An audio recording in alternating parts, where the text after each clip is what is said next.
com a nossa aula sobre o que é o Espiritismo, usando o livro O que é o Espiritismo, de Allan Kardec, né? Na aula passada, só para recapitular, a gente estava falando sobre a origem do bem e do mal, né?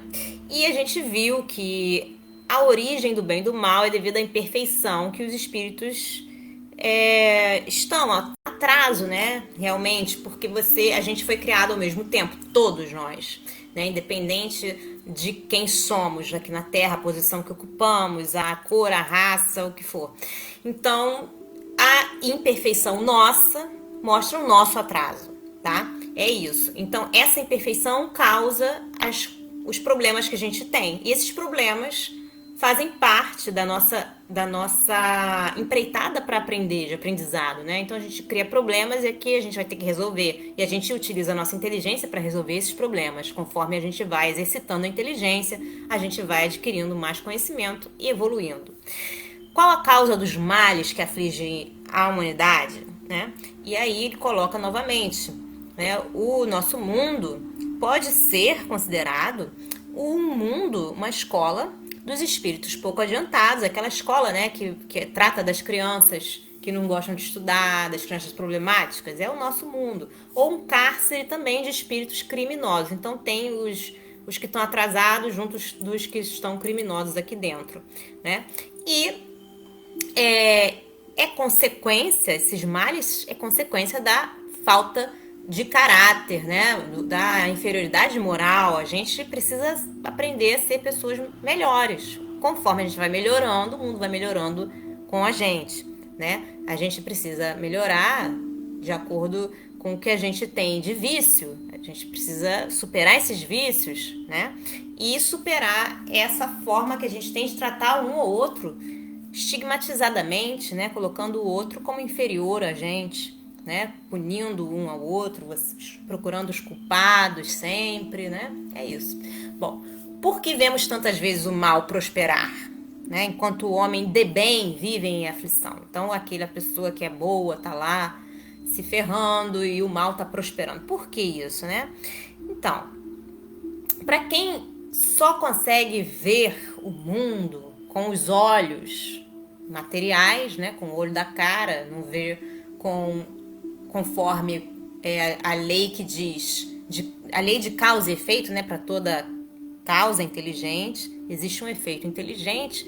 E para a lei do progresso também, a pessoa se desespera mesmo, né? Ela vive aflita, né? Então, isso não se dá com as pessoas que percebem que essa vida não é a única vida que a gente tem, que a gente está aqui para aprender, né? Então, esse estudo que o Espiritismo faz sobre a prova que existe das vidas seguintes, que a gente não para numa vida só, a gente não estaciona numa existência só, não vai ser só essa existência que a gente vai ter, prova que o mal, ele tem consequências para aqueles que foram maus, né? Então você foi mal aqui, você vai colher o que você plantou, você vai colher, né? Então se você está sofrendo é porque você fez alguém sofrer. Se você está fazendo alguém sofrer, o próximo a sofrer será você, ok? E prova que também que aquelas almas que estão super felizes foram almas que fizeram o seu trabalho, né? Que tiveram uma conduta digna, né? Uma conduta correta, de acordo com as leis, né? De que você tem que amar o próximo, de que você tem que ser caridoso e tal. Bom, por que nascem alguns na indigência e outros na opulência, né? Por que acontece isso? Crianças nascem com tumores, passando por diversos problemas, sem assim ter feito nada, só acabou de chegar no mundo, né? E tá lá sem os braços, sem as pernas, surdo, cego, às vezes com todos os problemas ao mesmo tempo, né? Por que acontece isso? Será o acaso ou será uma coisa de Deus? E se for uma coisa de Deus, por que Deus permite isso, né, acontecer? E aí eles falam, gente, porque essa questão é falta de compreensão dessa lei, né? A lei de aqui você faz, aqui você paga. Então a pessoa acabou de nascer, ela não fez nada, você não sabe se ela não fez nada, né? Você não tem esse conhecimento. O seu conhecimento se restringe ao que é material. Então você não tem o estudo espiritual para te amparar, né? O relato dos espíritos que voltaram lá para falar para você, ó, foi por causa disso, tá? Eu vim aqui, eu estou aqui pagando por causa disso que eu fiz, né? Ou então outro espírito fala, ó, ele tá pagando por causa disso que ele fez. E não faz, e isso não tira o fato de que essa pessoa, né, que veio surda, veio cega, veio com doença, tem que ser muito amada, ela tem que ser amada para ela superar esse fardo, né, que ela tem, essa dificuldade com o maior sucesso possível. Então, nós amparando uns aos outros, a gente consegue melhorar os quadros doentios que a gente tem, né? Bom, continuando nos nossos estudos, por que há homens idiotas e imbecis? Né? Pergunta para os espíritos. E aí os espíritos responderam: a posição dos idiotas e dos imbecis seria menos conciliável com a justiça de Deus na hipótese da unicidade da existência. Então só não seria... você só não entenderia isso se você pensasse assim, só existe uma vida, não existem outras vidas. Então, se só existe uma vida e Deus permite que o cara venha, né, com um problema mental, que ele não consegue pensar, que ele é uma pessoa que não consegue ler, nunca vai aprender a ler, nunca vai aprender a fazer nada, porque ele tem problemas de origem, né, físico-mental. Se você acredita que só existe uma vida e que Deus permitiu isso, não vai fazer sentido Deus ser um Deus justo, né? Agora, por miserável que seja a condição em que o homem nasça, ele poderá sair dela por sua inteligência e trabalho. O idiota e o imbecil, porém, são votados desde o nascimento até a morte por ao embrutecimento, né? E ao desprezo, certo? Desprezo dos outros em relação a ele. Para eles não há compensação possível. Por que foi então sua alma criada idiota? Será que foi criada mesmo assim? Os estudos espíritas feitos acerca dos imbecis e idiotas provam que suas almas são tão inteligentes como a dos outros homens. Então eles não são o que eles parecem ser, né? Que essa enfermidade é uma expiação infligida a espíritos que abusaram da inteligência e sofrem cruelmente por se sentirem presos em laços que não podem quebrar e pelo desprezo de que se vêem objeto quando talvez tenham sido tão considerados em encarnação precedente, né? Então eles foram muito considerados, foram pessoas assim que os outros seguiram, mas foram pessoas que abusaram disso e agora estão sentindo na pele o que é ser desprezado, né? Eles desprezaram, então estão sendo desprezados. Revista Espírita, junho de 1860, no artigo O Espírito de um Idiota, e também na Revista Espírita de outubro de 1861, Os Cretinos. Pergunta: qual o estado da alma durante o sono? Qual é? Qual será?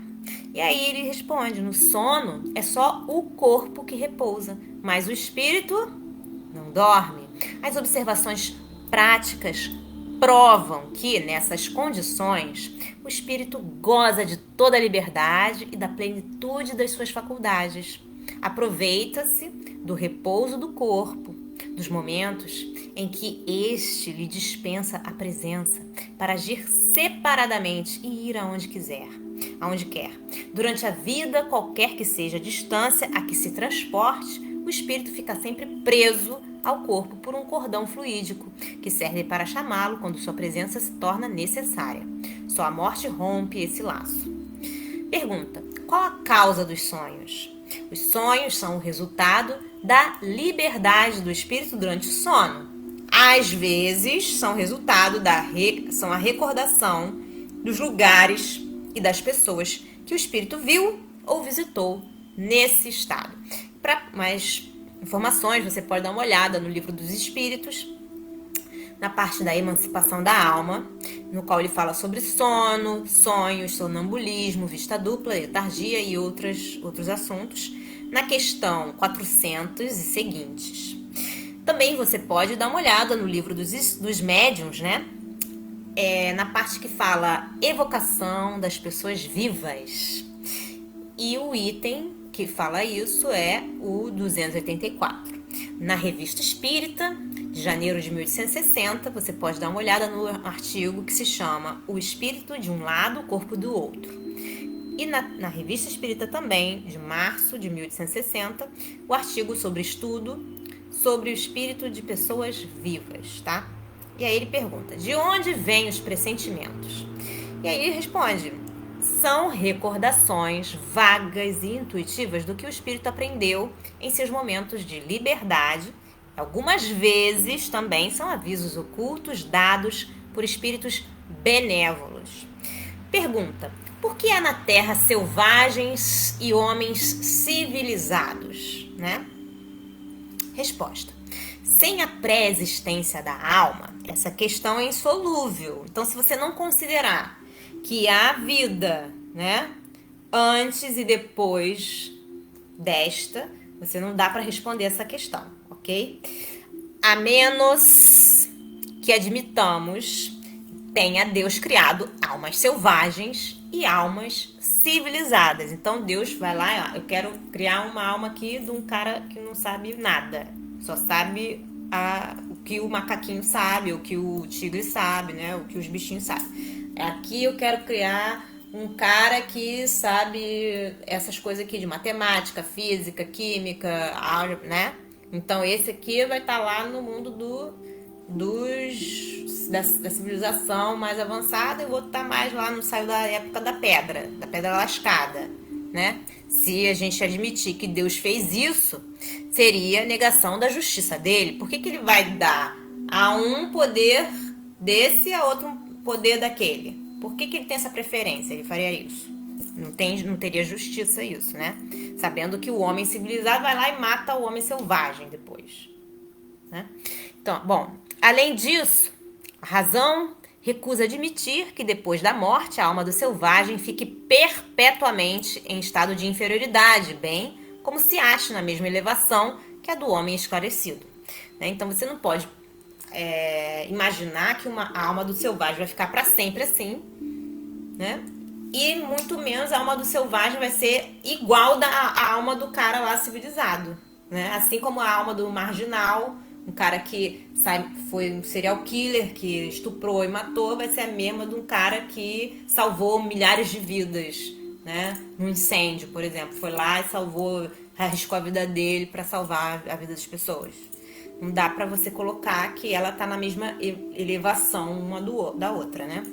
Bom, então admitindo para as almas um mesmo ponto de partida, única doutrina compatível com a justiça de Deus. Então Deus só pode ser justo se, na hipótese de que todo mundo saiu do mesmo lugar. Não dá para ele ser justo se um saiu agora, outro saiu mais tarde, né? Por aí. A presença simultânea da selvageria e da civilização na Terra é um fato material que prova o progresso que uns já fizeram e que outros têm de fazer. Ok? Então, isso prova isso. A alma do selvagem atingirá, pois, com o tempo mesmo grau da alma esclarecida. Porque o homem não tem uma vida só, né, gente?